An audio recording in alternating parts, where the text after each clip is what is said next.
I am Kara Chism, and I'm here with Dr. Gregory Moore, principal of Auburn High School. Dr. Moore, thank you so much for joining us today and being willing to share about your journey with character education. Thank you so much. Thank you for the opportunity and invitation just to share. Let's start with your story. Tell us what drew you to character education work in the first place. As you progress in education, as a teacher, as an administrator, there are character values you have for yourself, but the character education focal point itself is not a true sense of purpose or direction. When I was blessed to become a principal at Springville Elementary School and began a doctoral program at Sanford, I was connected with Dr. Jody Newton, who was starting and working through the Hope Institute, and began to have how you could take those core values and the foundational things of character and embed them in a school and learn more about its importance for character education. Just kind of helped me become more and more impressed with the importance of character, not only for students, but also for yourself as a person. As I went through hearing different people like Dr. Berkowitz and Dr. Lacona, Clifton Talbert, those things through Hope, Amy Johnston, hearing people talk and reflect, I began to understand and realize that we have to start off with a framework. What is a foundation that we all can have in common before we try to build and begin to implement? But when you look at those practices and research and philosophies, at the end of the day, it's just about how great can we be as servant leaders as far as the administrative role, and greatness is defined by your service. I take the philosophy of Dr. King of just trying to be a servant leader and embody where it's observable that my daily actions are trying to strive to be a good person. That's wonderful. So, if you were giving advice to a principal that was just starting to think about character education in their school, they're not quite sure how to get started, where would you tell them to begin? I tell them to begin within. Like, it starts with you, Mm. the administrator, the building principal. We set the tone for whatever we want to have in our building. We're the tone setter. So if we can't self-reflect first, where am I in my character journey? How do they see me on a daily basis? Because I can't come and try to implement practices of character and ideas of character, but they can't see character within me. So the first advice is you got to make sure that we look within first. Children are impressionable. Adults and teachers are impressionable. It's amazing how my character journey over the past years as a building principal has helped me become a better person myself, because now it's a focal point of what I want to see in others. But I can't expect it in others if they can't see it within me first. So that's the advice I would give initially. Is to start with yourself. Absolutely. I Mhm. think that is a really good point. So if they wanted to then take their school through something, and I know this will vary for the people listening to this depending on where they live and what their states have to offer.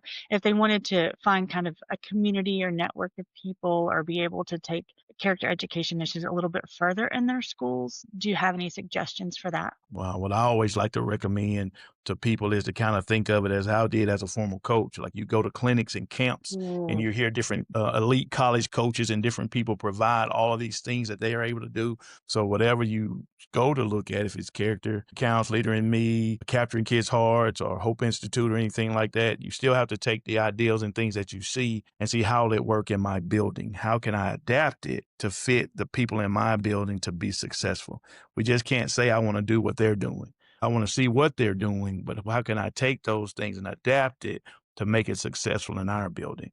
You got to make sure that you're using it in a way that you can reach your people. That's such great advice because it really does need to be personalized. And I love Hmm. the analogy of the coach because a lot of people I think can really connect with that. You've had the amazing opportunity to work with character at various different levels and various schools. You were first a principal in an elementary school and in Springville Elementary in Alabama, and you started the work there. And then you transferred to Springville High School, continued it there. Now you are in another part of Alabama at Auburn High School and are continuing that work. What are the key differences that you found in implementing character education at different levels, if there are any differences? Because you have had the opportunity to not only do it at different levels, but also in different places. Yes, ma'am. I think the thing that was just so captivating about the elementary level is it is the foundation of educational drive and character for creating young people. When you get them on a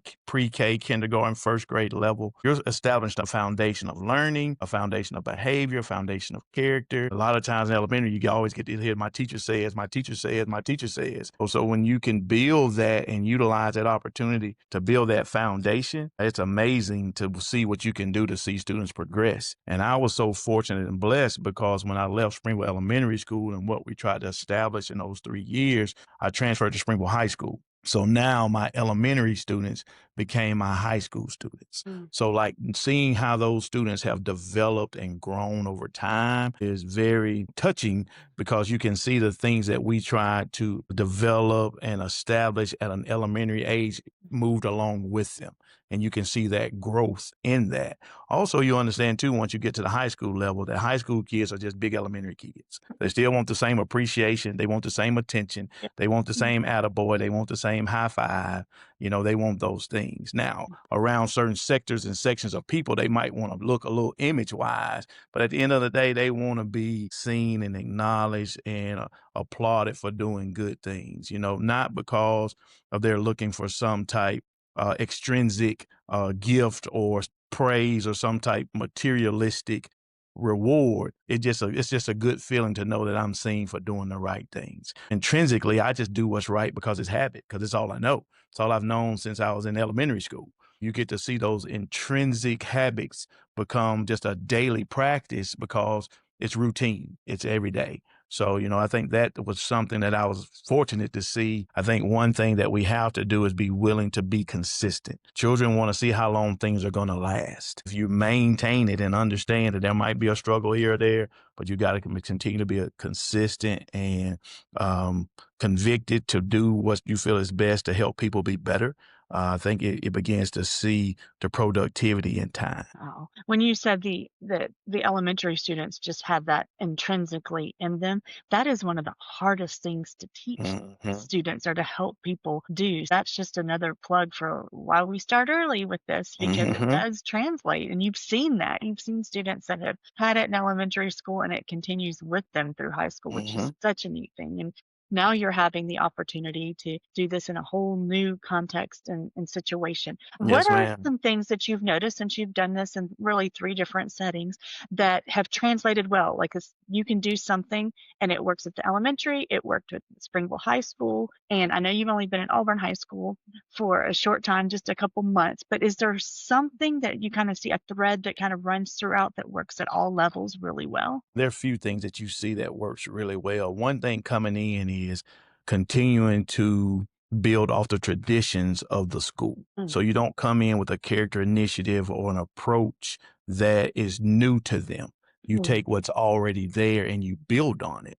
So like that's something that we were able to do is taking the mission statement from the school, taking the capstone, different things that they had that they just weren't utilizing. One thing that translates from the elementary to the high school, wherever you are, is not about what we say and what we have printed, is what can we bring to life. This is a life thing. This is not a daily poster or these are our strategies. No, this is how we live. It's a lifestyle. So can you create it wherever you are and bring it to life? At Springwell Elementary, we're able to take a few things and begin to start just helping students understand that it's a daily action of how to be better. Then at Springville High School, you begin to take what they had called our Tiger Code, and it was already written, it was already established, nothing we had to create. It was something we just took and just brought life to it and said, this mm, is how we should live. This is how we should carry ourselves. This should be our daily actions. This should not be something we just say because it's what we have. It's not what we have, guys. It's who we are. mm. This is who we are. I think that's what we've been able to translate even here at Auburn now. In our student handbook, we have what's called the honor code, where we have an honor code that had core values, honesty, integrity, respect, responsibility, but it was just in the book. But it just can't be in the book, guys. When we got to open the book and we got to bring it to life, we have to have students understand this is who we are.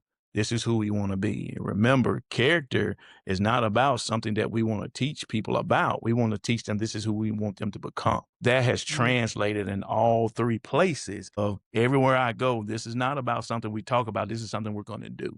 There's action behind our character, not just instructional strategies, but daily movements and actions and expectations. What a wise leader to build on what they already have. Like, this isn't Mhm. something new. Do you have any advice for being able to sustain a character initiative once the principal moves on? Because sometimes in schools, when the principal leaves, so does that initiative. Any advice for people seeking to sustain that character initiative once the person kind of leading that moves to another position? I think a lot of that just lends itself to making sure you're willing to empower other people to be a part of the process with you. You are the tone setter and you are the one that has the belief in it, but you have to bring people along with you. You want to build it to a point where if a principal leaves and a new principal comes in, the student body and kids are already like, no, this is what we do. This is who we are. This is what is expected. Find the traditions and things that are already there and build on it. If a principal has left and left a good foundation of character, take that and build on it. Don't look at it and say, well, that wasn't me. No, we're going to continue this because it's what's right for kids. Love that. You said so many things in that that are just perfect because you're building on that foundation, but then you're getting buy-in from people. And so they're owning it. That is excellent advice for people. Definitely. Maybe you could share a moment or a story or something that demonstrates how character education has made an impact or a difference in the schools where you work. I think one thing is just being able to see the shift in the data. When you have instructional things that begin to progress here in Alabama, we have state report cards and things of that manner. But then you get to see where your school goes from, like at Springville Elementary, from an 87 to a 97, from Springville High School from an 83 to a 90, and then a 90 again this year, like you mentioned about not being there, but maintaining that. Auburn High School, where we're looking to move in that direction. Sometimes people want to say, well, it's not about the score. Well, sometimes it's not the score, it's the work that gets to it. It's the work that's behind that. There's a story in the numbers, what's happening, what's taking place. When your disciplinary numbers begin to go down because behaviors are becoming better, those are positive stories that you can have to see how people are progressing and buying into character because you're not dealing with certain challenges on a daily basis. We have to understand that every student doesn't arrive in your building in the same place of character and behavior and expectations. Some students their journey has been a little bit more difficult than others. So that means that you have to be a little bit more consistent on a daily basis of continuing the expectations and continuing to speak life into them to help them become better people. At Springville High School, we'd have students who would be ninth and 10th grade, be 4 credits behind, not on cohort. We'd have to get them in classes, access to try to help them graduate on time. And then you find out in the 11th, 12th grade, they just passing classes, they finish and graduating. And then you say, hey, you failed 2 classes, you're 4 credits behind. You finished all that in a year and a little bit over a year. I said, how did you do that so quickly? He said, because you never gave up on me. I finally realized that you didn't never give up on me. So I just kind of realized that I needed to do this for myself. That's not just one story. We have what we call positive turnarounds, and that's just different students who realize that they're not going to stop. They want to see me be a better person. Sometimes that light bulb doesn't come on early for everybody. It takes a little bit longer time for some students to understand. And you have to understand, too, some students, this is the only time of character, structure, and love they receive. They go home to a different environment. We only have a short period of time to try to make a difference. And then they go home to that environment. But when they come back, you got to give them that same love and expectations. Sometimes kids can't wait to get back to you because that's the only time they get it. Sometimes when they behave or there's an outlet or it's a crave for love because of what I deal with on a daily basis that I just can't share. Those are the type stories that you get to see. And then you come to Auburn, Alabama and be a principal. Students from Springville High School that are attending the University of Auburn are showing up on your campus just to see you, to tell you how much they appreciate you and miss you because of the things that you were able to do with them. Those are those type things that keeps you going. It's kind of like golf. You got one great shot and you're going to go back to the course. Some days are harder than others in this journey that we're trying to do. But if you're convicted that one of the most important things that we're doing right now in education is trying to help young people be better people, you're going to go through some days where it's going to be a little bit more difficult than others. But I tell you, as a principal in May, When you see a kid as a freshman struggle, but 4 years later they come across that stage and hug you and tell you they love you and you give them that diploma, it's one of the greatest feelings you'll ever have. Those are multiple stories I've been able to see how it's just changed people's lives because of it becomes a daily expectation. I think those things are things that if it's consistent and it's expected daily and it becomes all they know, then they adapt to that because it's the expectation. What you're really saying, this character work has a lifelong impact on students, and Mm-hmm. it can Oh, yes, change ma'am. their lives forever. Mm-hmm. Oh, that is wonderful. Thank you for sharing those examples. It is just so inspiring to hear Yes, ma'am. how that work has really impacted students and changed their lives forever. Dr. Moore, we just thank you so much for just sharing your Awesome. passion for character, Yes. your passion for students, your passion for leadership with all of us today. And we just wish you the best as you continue to do character education at Auburn High Thank you. School. Yes, ma'am. Thank you so much. I appreciate it. Hope I was able to encourage and help someone.